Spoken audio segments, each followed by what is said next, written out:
Hello, postman uncle. Whose letter have you brought today? I've got a letter from your aunt who lives in Bangalore. Go quickly call your grandmother. Dadi, postman uncle has come. He has a letter from Shabana Khala. Shabana's letter is here. I was waiting for it for so many days. Postman uncle, from Bangalore to our village, how does a letter travel so far? After writing the letter, your khala would have put it in an envelope. This envelope would then have been stamped, which is called Dak Ticket in Hindi. This then goes into a red-colored letterbox. Do you know what it is called?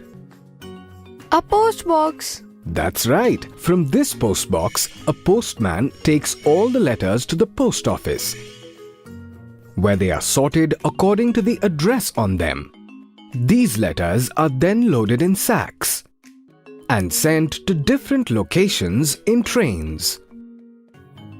When this letter reached our village post office, I collected it and brought it to your house. Oh, so many things happened while transporting this letter from Bangalore to our village. Have you never written a letter to anyone, Naseema? No. When I miss Khala, I simply call her from the shop down the street. A call is quick. One has to wait so long to get a letter. Who knows when it will come? You are right, Naseema. Phone is a modern mode of communication. Science has progressed so much, now every person has a personal mobile phone through which they can call, message, or send an email using the internet. It is as if the world has come to reside on their palms. But letters have their own unique charm. Yes, Naseema, when we were very young, there was no other means to communicate with people in different cities and villages. At that time, we all eagerly awaited the arrival of the postman. Captured within the envelopes were good and bad news. Many people did not even know how to read or write. They depended on the postman to read or write a letter on their behalf. Yes, Naseema. Do you know that the Indian postal network is the largest in the world? Oh, is it? Yes.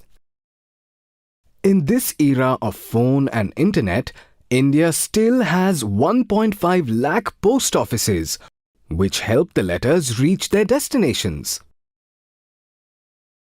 No matter how remote the corner of the country, letters reach everywhere. And along with these letters are carried joys, sorrows, news, invites, gifts, money, and so much more. Daddy, should I too write a letter? I would like to write my first letter to Abbu. He is going to be in Delhi till next month. I think he will be happy to get a letter from me. Yes, Naseema, you must do this. But before that, can you tell me what all did you learn from Postman Uncle today? I learned why people write letters and how two letters travel from their source to the destination. Today, we use modern means of communication which help people talk more quickly even than India has the largest postal network in the world with more than 1.5 lakh post office. Now I am going to write a letter to Abbu. Then I will call him and ask him to wait for my letter.